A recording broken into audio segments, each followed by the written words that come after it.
Friends, ఈరోజు మనం chicken pakodi చేసుకోవచ్చు. చూద్దాం రండి.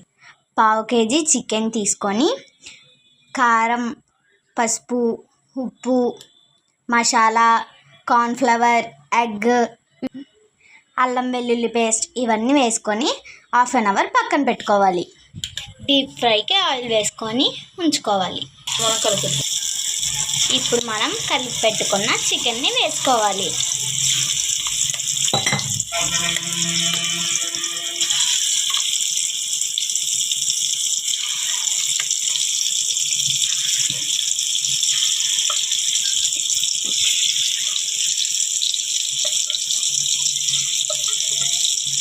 అంతే ఫ్రెండ్స్, మన పకోడీ అయితే రెడీ అయిపోయింది. ఇప్పుడు తీసేసుకుందాం. అంతే ఫ్రెండ్స్, ఎంతో టేస్టీ అయినా మన చికెన్ పకోడీ రెడీ అయిపోయింది. ఇప్పుడు టేస్ట్ ఎలా ఉందో చూద్దాం.